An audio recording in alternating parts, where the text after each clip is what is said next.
on the back, on your back. Just one moment. Great.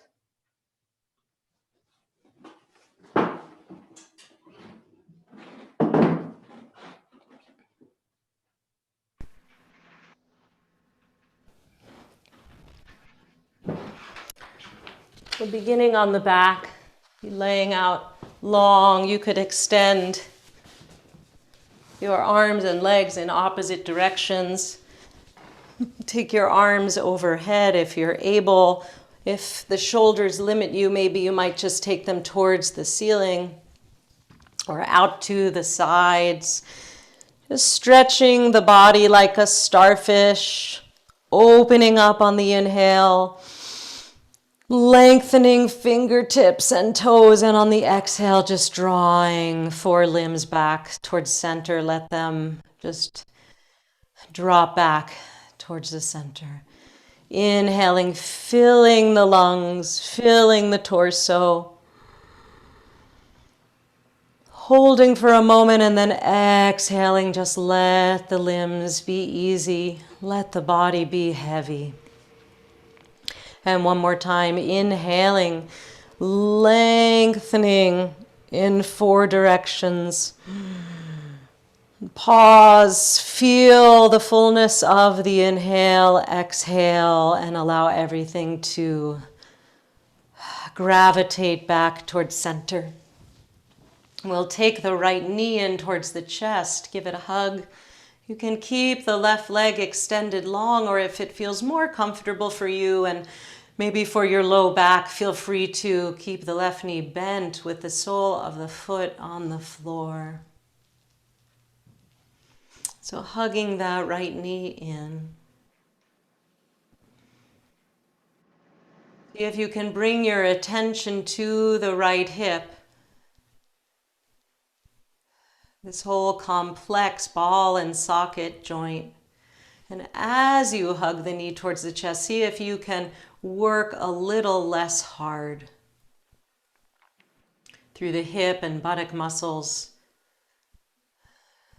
See if you can let the action be maybe 10% easier. Take a nice inhale up to the top of the lungs, and as you exhale, draw the forehead towards the knee, drawing the navel to the spine. And then inhale, release back down. Send that left leg up towards the ceiling. Clasp the hands, the right leg, sorry. Clasp the hands behind the right thigh. Give a little point and flex to the right leg. Feeling through top and bottom of the foot. And take circles with the ankle, one direction with the foot. Spreading the toes open, squeezing the toes together. Back and forth, and then the other direction.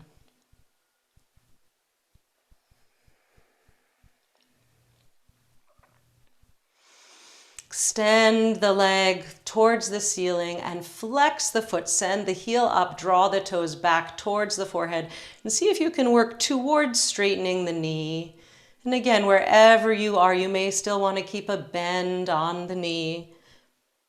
But if the hamstrings are open enough, working towards a straight leg. Always keeping a micro bend at the back of the knee to support that joint. And then shake out that right leg in the air. Shake it out.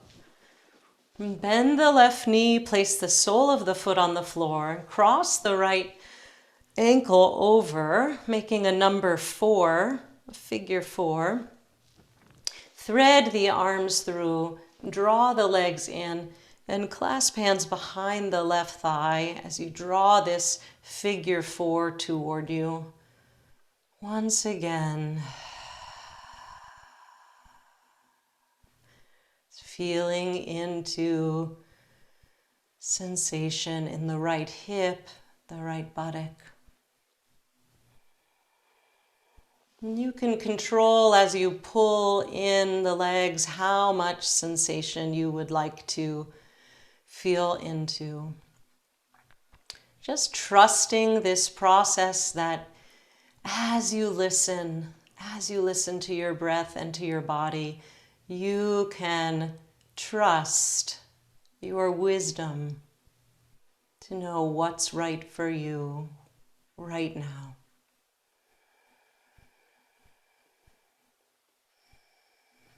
That wisdom is very deep. The body is maybe a little different than yesterday and a little different than last week. So just staying with the breath, staying with the sensation. And then releasing and hugging both knees briefly in towards the chest. You might rock it a little bit side to side with the knees.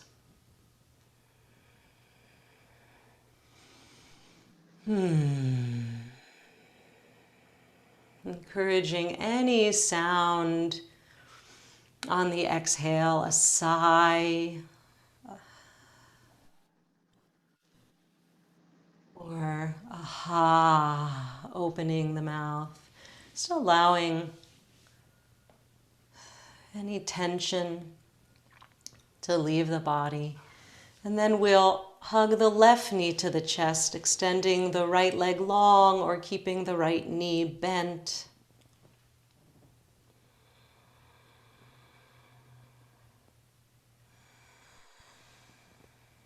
You might clasp the hands at the left shin, or you might take them behind the left thigh, paying attention to that sensitive knee joint and whatever is needed.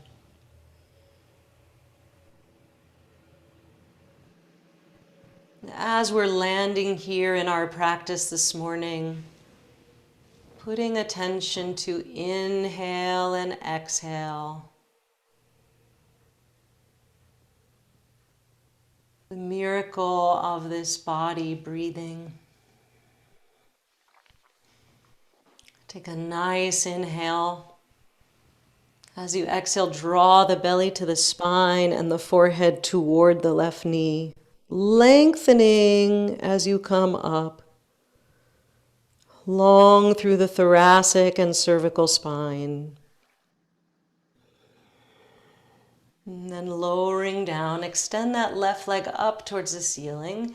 Clasp hands, maybe you'll take the opposite webbing of the fingers and allow that left thigh to really drop into the hands as you point and flex through the foot.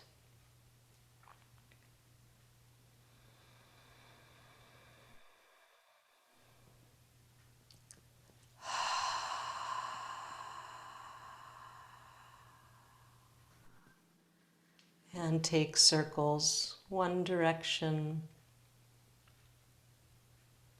the other direction. And then extend through that left leg towards the ceiling, sending the heel up, flex through the foot, draw the toes down towards the body, as if you could stand that left foot on the ceiling. Again, keeping just a micro bend in the back of that left knee. You don't want to lock it out, and especially if you're hypermobile, hyperflexible, you don't want to hyperextend ever in that knee joint. And then bend the knees, shake out the leg. Bend the right foot, the right knee, sole of the foot on the floor, cross the left ankle over, and once again, draw this figure four structure in towards the chest.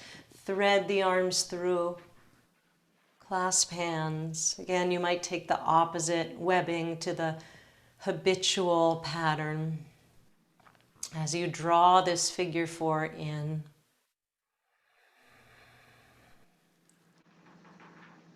Once again, can you do a little less, particularly in the left hip?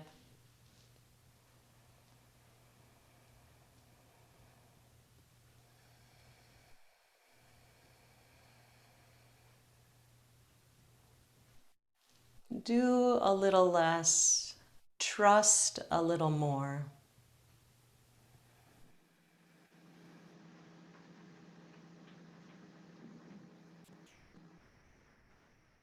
I have always loved that expression, less is more. It's really often quite true.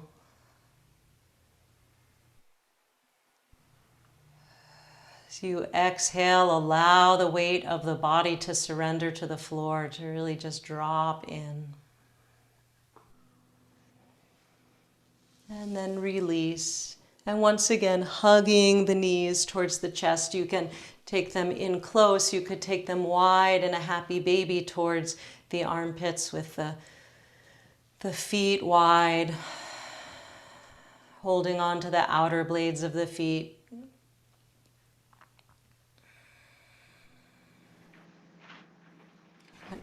Do whatever feels good. And then if you'd like to stay on the floor while I teach, feel free. Just pause here, continue here with breathing. Or if you'd like to come up to a comfortable seat, on a block or blanket, with the hips higher than the knees, you can do so. So the 21st of Kislev, we're moving towards Chanukah with our first candle this Thursday night. We look at Parshat Vayeshev, and we begin from taking the story from Jacob now into the narrative of his favorite son, Joseph. So I want to borrow from a teaching from Rabbi Mark Margolius from a few years ago in the Torah cycle, in which he highlights the midah, the quality of bitachon, of trust. Bitachon, trust in the darkness, he entitles it. And Mark says to us, when we feel the ground beneath us shaking, can we detect within or around us a dependable source of support and uplift? Which is really a great question in our yoga. He says the midah of bitachon, or trust, is vital to the narrative of Joseph and his family. The character of Joseph represents the human capacity to stay the course, to experience a spark of sustaining light even amidst deepening gloom. And he goes on to talk about, we often see Joseph as very lucky in his story, but when you think about it, he is confronted with so many scary moments and obstacles. His brothers are so jealous that his father has given him the famous multicolored coat, the ketonet pasim, and it brings up really a rage in them, in their jealousy. They throw him into a pit, they sell him into slavery, right? And then he's put into jail on a false charge of sexual assault from Potiphar's wife. All these things happen to him. But what Rabbi Margolius points out is that God's involvement throughout this Joseph narrative is implied in this subtle way in the text. The Torah text says many times, several times, Vayehi Adonai et Yosef, and God was with Joseph. Whether God is described, whether the situation is positive or negative, God is with Joseph. And, God as presence, however we might understand God. The Torah says, Vayehi Adonai et Yosef, Vayehi ish matzliach. God was with Joseph, and he was a successful man, and he stayed in the house of his Egyptian master. Vayar Adonav ki Adonai ito. And when his master saw that Adonai was with him, v'chol asher hu oseh, and with all that he did, Adonai matzliach beyado, that Yud He Vav He lent success to everything Joseph undertook, right? So later again, when Potiphar's wife makes an attempt at seducing Joseph, he rejects it and he's imprisoned, right? Again, the Torah says, Vayehi Adonai et Yosef, Yud He Vav He was with Joseph. Vayet elav chesed,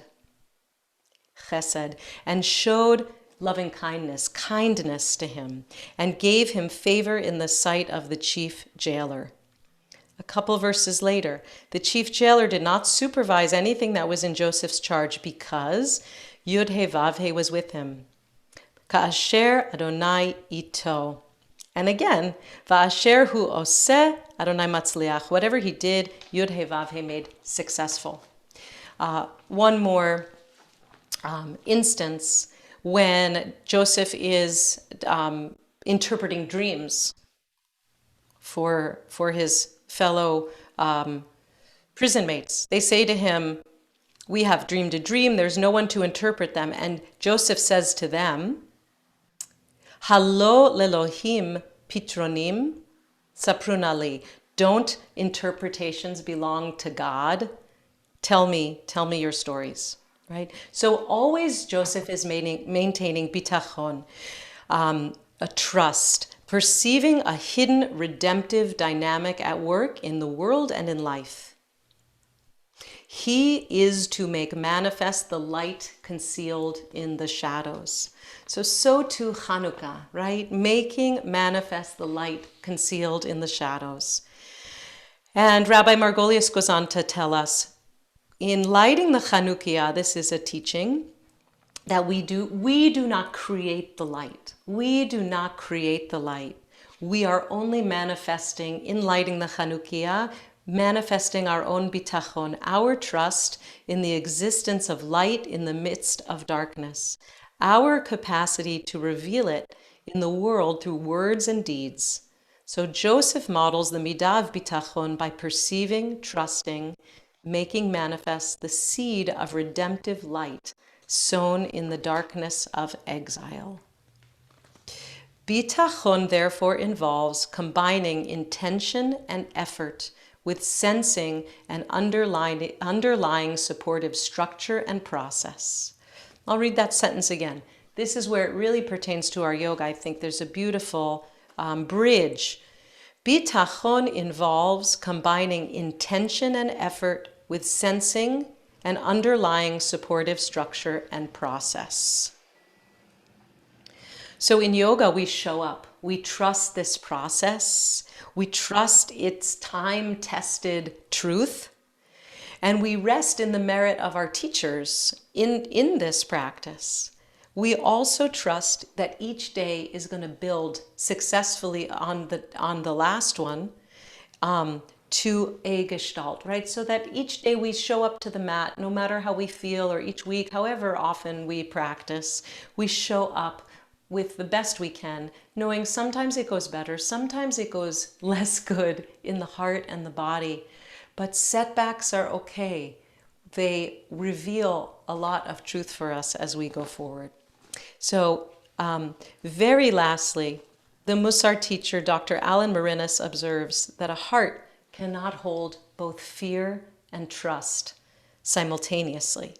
So when we cultivate trust, we loosen the grip of fear, we loosen the grip of adrenaline, cortisol, fight or flight on us as we find our place. So I want to work on this sense of bitachon today. Let's come to standing.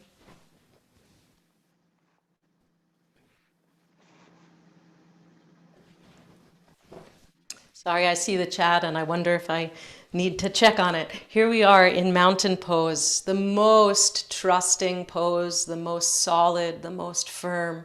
We can take the feet either together or hip width apart if you prefer. Either variation. Widening the collarbones, drawing the shoulder blades toward each other. Lifting the heart, extending through the fingertips, lifting and spreading the toes, grounding, feeling the ground, and simultaneously sending the crown of the head up, feeling the sky. And take the hands, interlace the fingers, send the palms forward, and bring the arms up overhead. If that's too much for the shoulders, you might stop here, or you may take the arms in a nice wide V.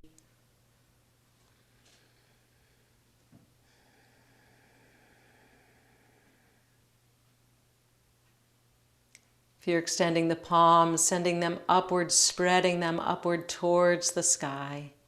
And then coming down, changing the interlace of the fingers, and one more time lifting up, extending up. Make yourself a long noodle, torso long, sides long, feet pressing down, palms up, and then release. So from this length, we're going to build tree pose, trusting in our balance. So shifting over to the right foot, make this your foundational, your standing leg. And you can, of course, use the wall for some support or a chair if you like. Take the left leg and turn it out from the hip, and placing the feet wherever feels right for you today for your tree pose. It could just be on the floor, at the ankle, at the calf, or all the way up the leg, but never straight against the knee. Pressing the foot into the thigh against the foot. And finding a resting place for your hands. It might be palms moving toward each other in front of the heart.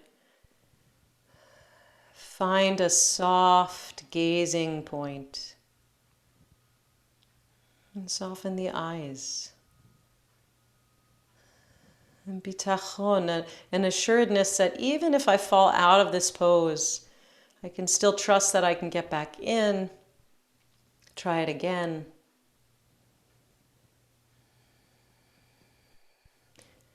Feeling the support of the earth, feeling the support of the central line of the body to hold me. And then releasing, and we'll switch sides. So solidifying through that left leg as the standing leg, turn out from the right hip, and find your tree pose on this side. It may be different than the other side. Each hip is different, each leg. You may notice one leg has more strength than the other. Listening deeply in, what do you hear? What do you notice?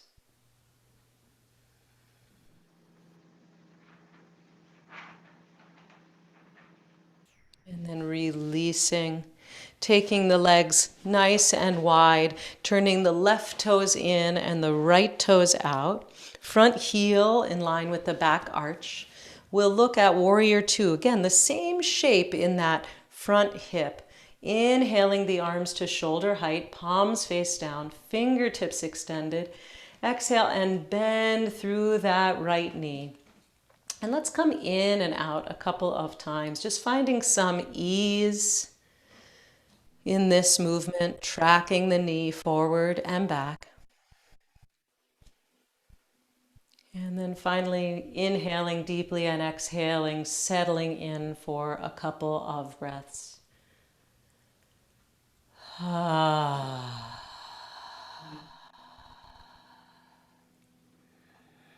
Inhabit the full shape of this warrior two, wherever you are. And then we're going to take the left forearm to the right forearm to the right thigh. And coming to side angle, start to spin your torso forward. And if you like, taking the left arm up and over. Maybe the gaze goes up towards the ceiling.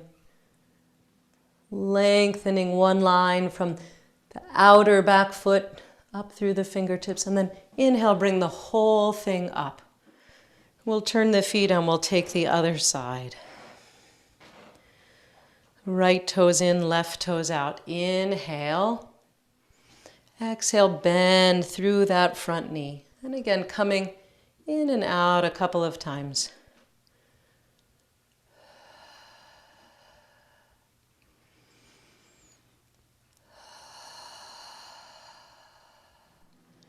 And then settling.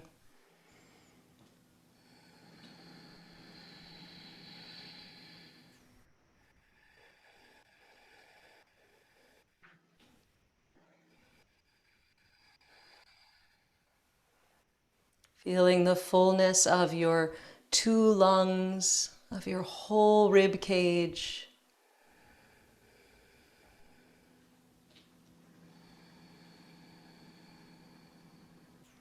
And now taking left forearm to the left thigh.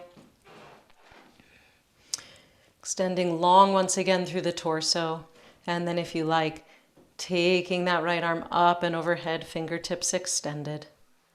And using the forearm to help spin the torso around, maybe taking the gaze up towards the ceiling if you're able.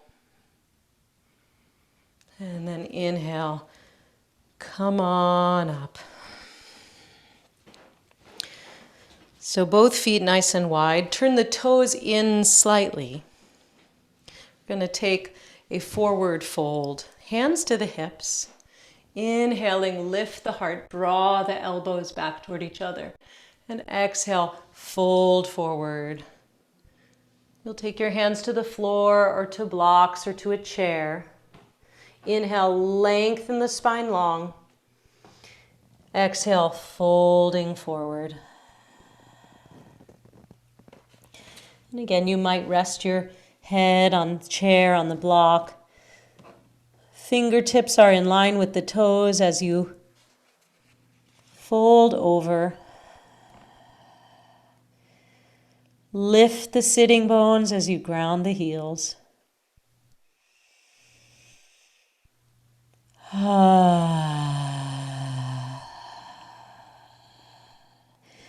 You might sigh or make some sound on the exhale.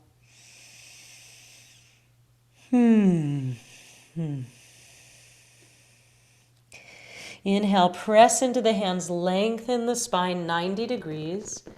Exhale, take the hands to the hips. Inhale, press into the feet as you lift up, gazing up. Exhale, come back to center. Heel toe or jump the feet together. Finding mountain pose one more time. Releasing effort. Finding ease.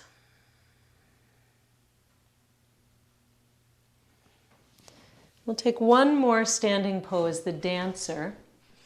And again, you may want to face a wall for some support for this balancing pose. So, shifting over to the left leg, bend the right knee and take hold of the ankle. You can take hold of the outer ankle or the foot, the top of the foot, or you can open up the arm, palm facing up, and take the inner ankle. That's a little more opening in the chest. Might be too much, you can decide.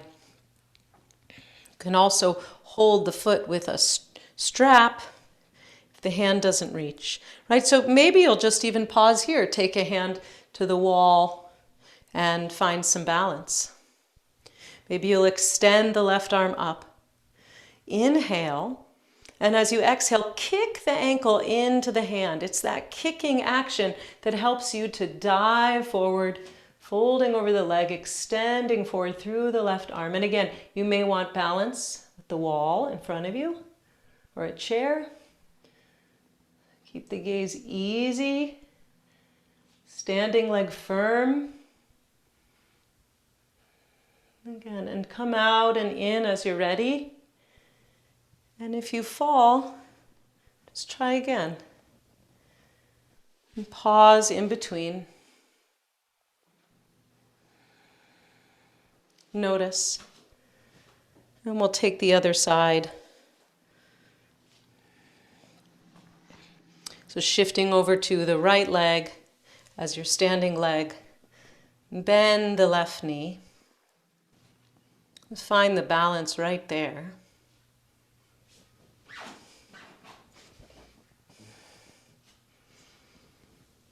Inhale, lengthen the right arm up. Exhale, start to kick the left ankle into the hand, folding over, soft gaze.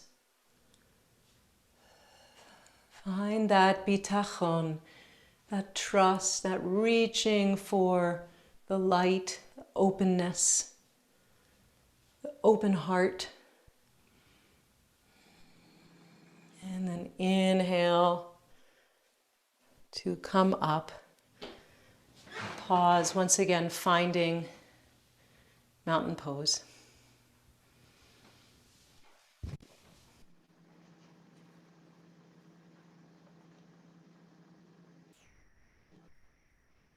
You can trust at the end of each exhale that the inhale will rebound.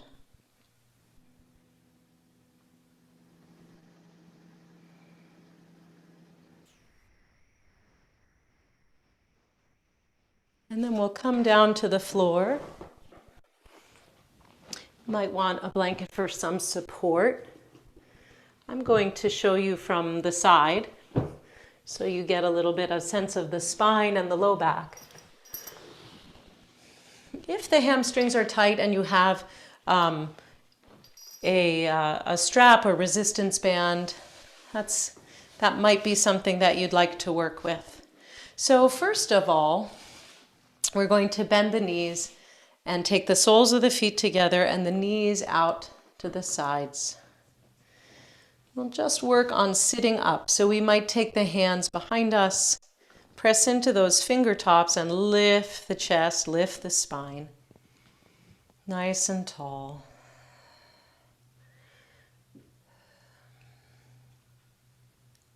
Again, allowing for some easiness in the hips, even if everything feels stuck. Imagine if you could breathe right into the pelvic bowl. Never any jamming down of the knees. Just let them be, even if they're quite high up, just let them be. It's really a pose about the hips as you press the outer blades of the feet toward each other. And now leaving the right knee where it is, out to the side, we're going to extend the left leg long on the floor. And here's where you might choose the strap and take the pose here.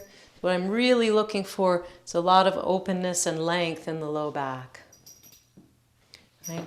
Inhaling, lift the anterior spine, the front of the spine. And then as you exhale, begin to fold forward over that left leg. So if you're just coming forward with your hands, you'll take one hand to either side of the leg. And pressing a little bit extra into your left fingertips, start to draw the right side of the belly over towards the left. There's a little bit of a twist to come flush over that left leg. You might take your hands to the left foot.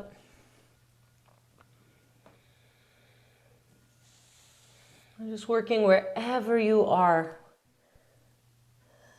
with this head to knee pose.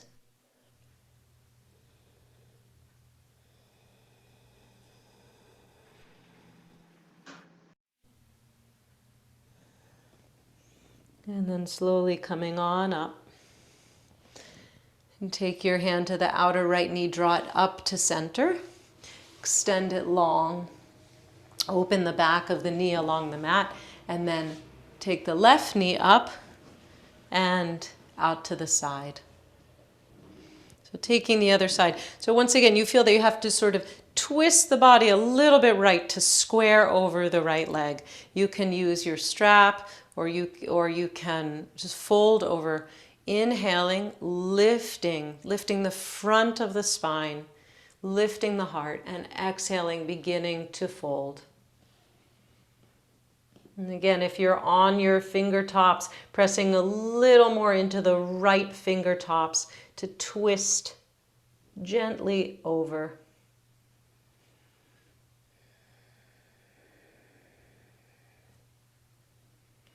It's not about coming further forward. It's about the length of the spine and the lifting out of the low back.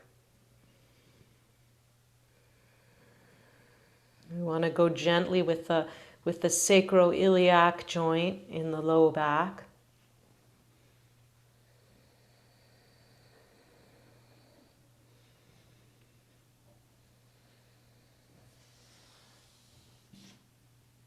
And also we want to trust that we have the capability to soften these hamstrings a little bit, the backs of the legs. Finding a little more flexibility in the hamstrings will help ease up any lower back tension. And then inhale, come on up. We'll extend both legs long.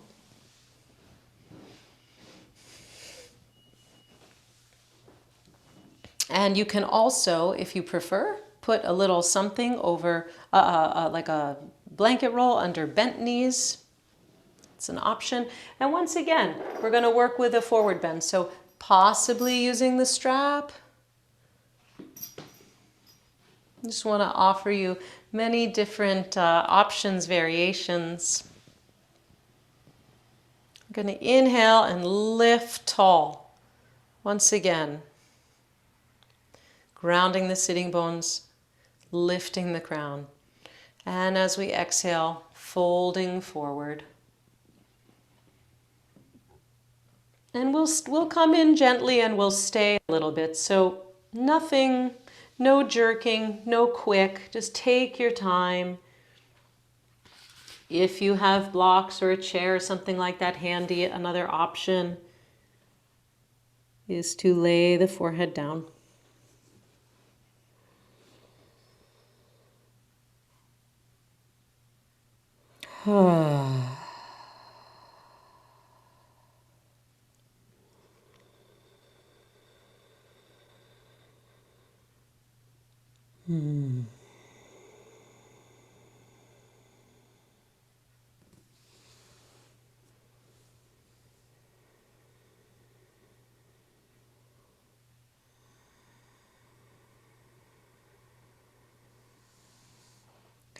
Feeling deeply into sensation. Maybe asking the question, what is there in this body, in my body, that I really trust?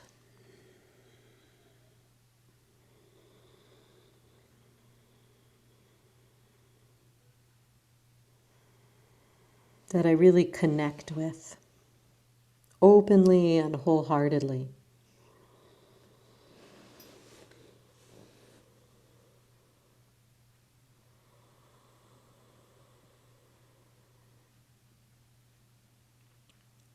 And is there a part, or are there parts of my body that I could work to trust more?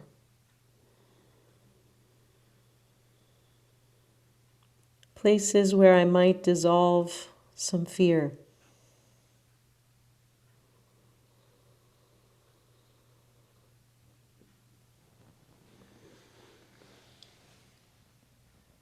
And as you're ready, coming back up, we'll do a little bit of breathing practice before we settle down to stillness. We're coming to a comfortable seat. We're going to do a little bit of alternate nostril breathing. Again, just calming the nervous system, gaining a little bit of trust in what we call rest and digest, in the healing properties of the body. So taking the right hand, taking the first two fingers down towards the palm. So you have the thumb and the fourth finger available. Take them to the bridge of your nose and follow down the bridge of your nose to where bone meets cartilage. Then pause. And just breathe normally here for a moment. Couple cycles. And we're going to take the thumb and close off the right nostril and inhale through the left nostril. Close off the left nostril with the fourth finger, release the thumb and exhale through the right nostril. Inhale right. Close with the thumb, exhale left. Full exhale, full inhale left. Close. Exhale right. Inhale right. Close it off. Release the left. Exhale left.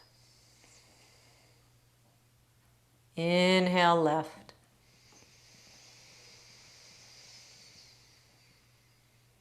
Close. Exhale right. Inhale right. Close. Exhale left. One more cycle on your own.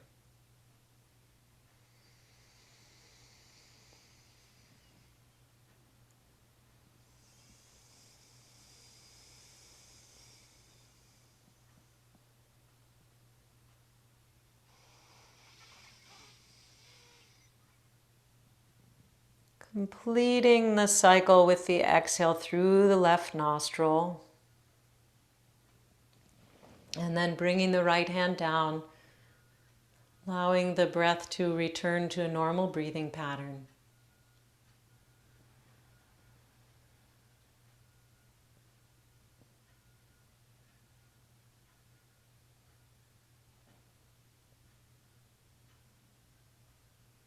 And then we'll move into Shavasana, laying down. You can choose a variation if you'd like. Knees bent, legs up the wall. Maybe covering yourself with a blanket or putting a pillow or blanket under your head.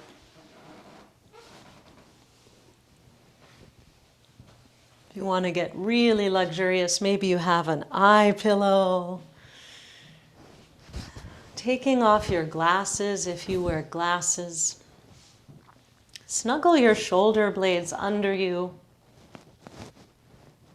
You feel a nice width across the collarbones and tops of the shoulders. Let it all go. Surrender your efforts.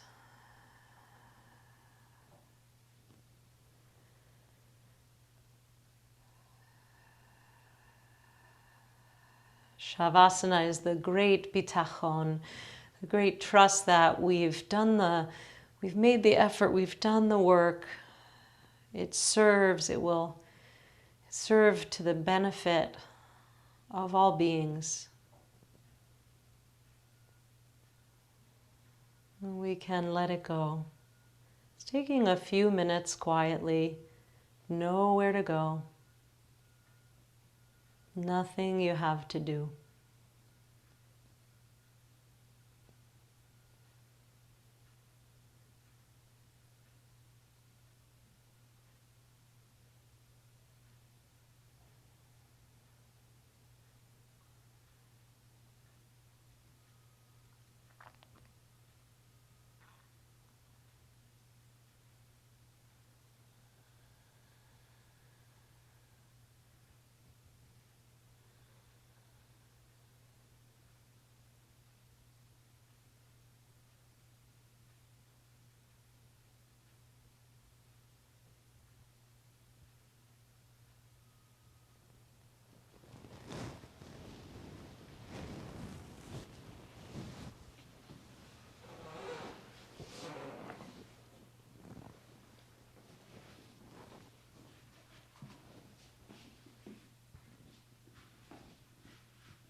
And as you're ready, deepening the breath.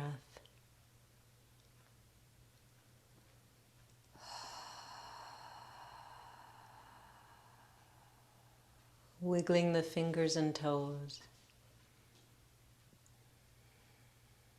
If you have extra time today to stay in Shavasana, I definitely recommend that you take a little extra time if you can. It's never a bad idea. And otherwise, beginning to make your way up to a comfortable seat I want to close with a poem again offered by Rabbi Margolius, a poem called Trust by Thomas R. Smith, to seal our practice of bitachon. It's like so many other things in life to which you must say no or yes. So you take your car to the new mechanic. Sometimes the best thing to do is trust.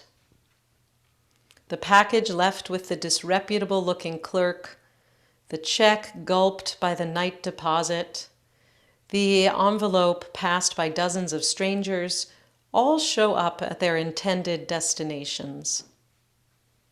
The theft that could have happened doesn't. Wind finally gets where it was going through the snowy trees. And the river, even when frozen, arrives at the right place. And sometimes you sense how faithfully your life is delivered, even though you can't read the address. Bringing a hand to the heart, we close our practice. Breathing fully into the space of the heart.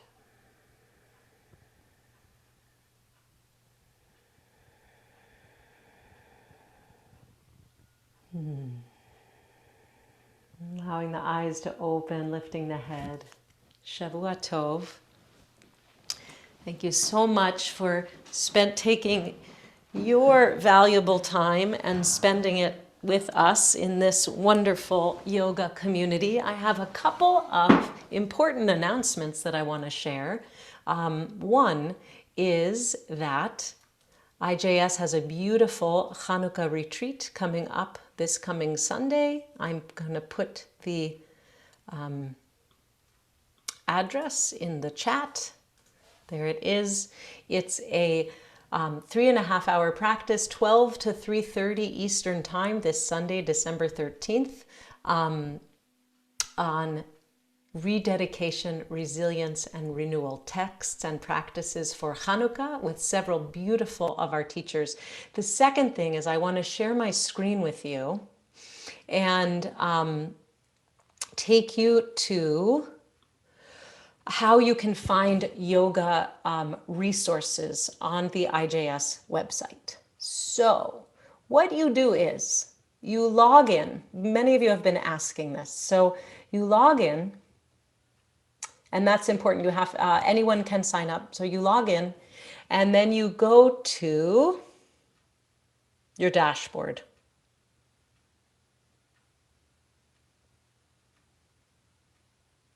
Wait a minute. Is that it? No, you go to Learn, sorry, and then you go to the Resources library. So there are a few steps. It wasn't as easy as I thought. And when you go to this IJS resource library, you'll see there are many pages.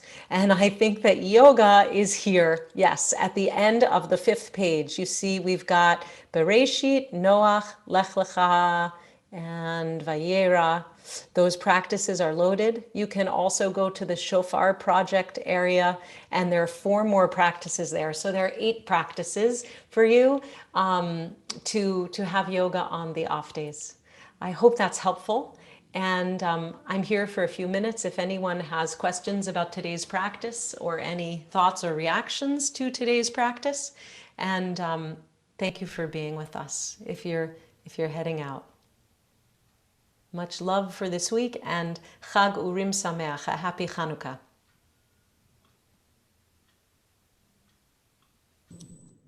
Thank you, Lizzie, once again for a wonderful experience. You're terrific. You're welcome, Mona. Can you tell us the last 2 lines of the last 2 words of the poem you just read? Yes, I was going to read them over, actually. They struck me too. The last 2 lines were so great.